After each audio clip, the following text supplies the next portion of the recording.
2022లో Amazon prime videos లో crime and thriller web series Sujal the vortex విడుదలైంది. అప్పట్లో ఈ సిరీస్ కు మంచి ఆదరణ లభించింది. సంక్రాంతికి వస్తున్న ఫేమ్ ఐశ్వర్య రాజేష్ ప్రధాన పాత్రలో కనిపించారు. ఇప్పుడు ఈ రోజు నుంచే Sujal the vortex season 2 Amazon prime videos లో స్ట్రీమింగ్ ప్రారంభమైంది. ఈ సిరీస్ తమిళంతో పాటు తెలుగు, కన్నడ, మలయాళం మరియు హిందీ భాషలలో అందుబాటులో ఉంది. ప్రముఖ క్రియేటర్స్ పుష్కర్ అండ్ గాయత్రి ఈ సిరీస్ ను ప్రేక్షకుల ముందుకు తీసుకుని వచ్చారు. అయితే ఈ సిరీస్ ఎలా ఉందో ఇప్పుడు మనం రివ్యూలో తెలుసుకుందాం.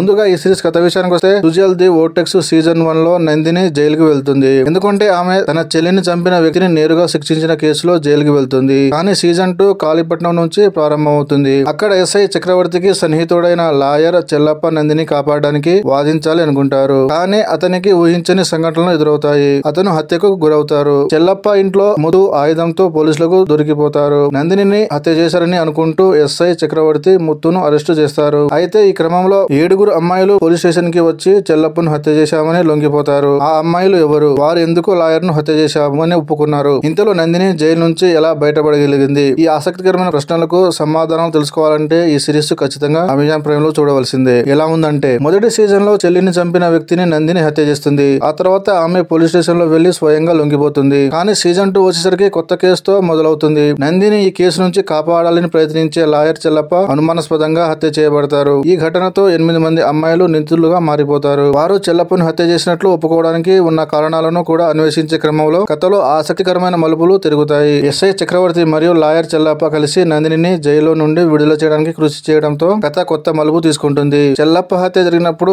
ముత్తు లక్ష్మి హత్యకు చేసిందని అనుమానిస్తారు. కానీ ఆ సమయంలో మరో 7 అమ్మాయిలు కేసులో వస్తారు. అందుచేత కథ మరింత క్లిష్టంగా మారుతుంది. చక్రవర్తి రంగంలోకి దిగాక విచారణ చాలా ఆసక్తికరంగా సాగుతుంది. కథలో కొన్ని ట్విస్టులు ఆసక్తిని పెంచుతాయి. కానీ 8 మంది అమ్మాయిలు పాత్రలు సబ్ ప్లాట్లతో కలిసి కథనం కొంత పక్కకు వెళ్లి మళ్ళీ ప్రధాన కథలోకి వస్తుంది. ఆ పాత్రలను ప్రేక్షకులకు వివరించడంలో కొంత స్పష్టత ఇస్తే బాగుండేది అనిపిస్తుంది. మొదటి సీజన్ లో ఉన్న క్యూరియాసిటీ కూడా ఈ సీక్వెల్ లో ఉండే ప్రయత్నం చేశారు. ఈ కథ మొత్తం ఆ 8 మంది అమ్మాయిల చుట్టూ తిరుగుతుంది. కాళీపట్నంలో జరిగే అష్టకాళి పండుగను ఆధారంగా చేసుకుని ఆ 8 అమ్మాయిల పాత్రలను తెరపై ఆవిష్కరించడానికి ప్రయత్నించారు. గత భాగానికి సంబంధం లేకుండా కేవలం పాత్రలను కొనసాగిస్తూ ఇది ఒక ప్రత్యేక క్రైమ్ మిస్టరీగా రూపుదిద్దుకుంది. ఎవరు ఎలా చేశారంటే, ఐశ్వర్య రాజేష్, ఖదీరు, శరవణన్ లాల్ తమ పాత్రలను చక్కగా పోషించారు. హత్య కేసులో ఉన్న 8 మంది అమ్మాయిలు కూడా తమ పాత్రలో నటించి మెప్పించారు. ఫస్ట్ సీజన్ కంటే చాలా అంచనాలు ఉన్న నేపథ్యంలో సీజన్ 2 కోసం రచయితలు పుష్కర్, గాయత్రి ఎంతో కష్టపడ్డారు. ఆ కృషి తెరపై మనకు కనిపిస్తుంది. వారి రచనకు మరింత ఊపునిచ్చి దర్శకులు బ్రహ్మ